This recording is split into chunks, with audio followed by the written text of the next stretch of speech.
मोठा भ्रष्टाचार झाला। तो भ्रष्टाचार राष्ट्रवादी काँग्रेस पक्षाचे तरुण आमदार रोहित पवार यांनी उघडकीस आणला आणि सिडकोमध्ये वास्तविक 12.5% जो कायदा आहे, जो प्रकल्पग्रस्तांच्या हिताचा कायदा आहे, या कायद्याचा दुरुपयोग करून संजय शिरसाटांनी एका अपात्र व्यक्तीला 12.5% मध्ये बसून जागा दिली। याच्या मागे फार मोठं अर्थकारण झालं असाही आरोप आहे। अनेक कलेक्टरांनी ज्या दुवलकरांचा अर्ज फेटाळला होता, अनेक सिडकोच्या वेगवेगळ्या मॅनेजिंग डायरेक्टरनी तो अर्ज फेटाळला होता, त्यांना पहिल्याच बैठकीमध्ये पात्र करून ज्याच्यावर सुप्रीम कोर्टाची अजून स्टे आहे, सुप्रीम कोर्टाने ह्या प्रकरण न्याय प्रवेश असताना देखील संजय शिरसाटांनी निर्णय घेतला कसा, हा पहिला प्रश्न। त्याच्या मागे अपात्र व्यक्तीला तो दिला प्लॉट देण्यात कसा आला, हा दुसरा प्रश्न।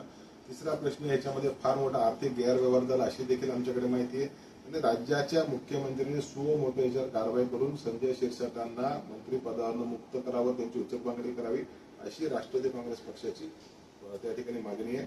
आम्ही सुप्रीम कोर्टाचे सर्वोच्च न्यायाधीश यांना देखील पत्र लिहिणार आहोत, ईडीला देखील पत्र लिहिणार आहोत आणि राज्याच्या मुख्यमंत्र्यांना देखील रोहित पवार पत्र लिहिणार आहे।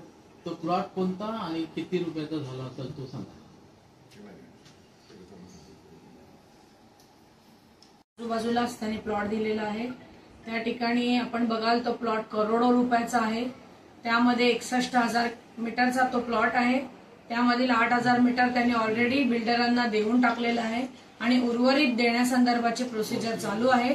त्याचमध्ये आम्ही उद्याच्या आंदोलनामध्ये तो प्लॉट रद्द व्हावा आणि तो राहिलेले प्रकल्पग्रस्त जे आहेत, राहिलेले ज्यांनी सिडकोसाठी जमिनी दिल्या त्यांना मिळावा यासाठी मागणी करणार आहोत।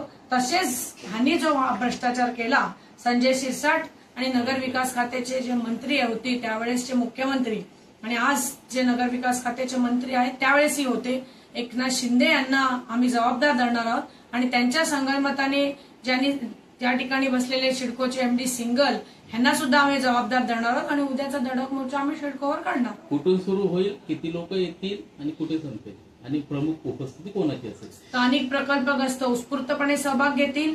प्रमुख उपस्थिती असेल तर रोहितदादा पवार असतील, शशिकांत शिंदे साहेब असतील, या ठिकाणी आव्हाड साहेबांना पण सांगितल्याचं मला समजतंय।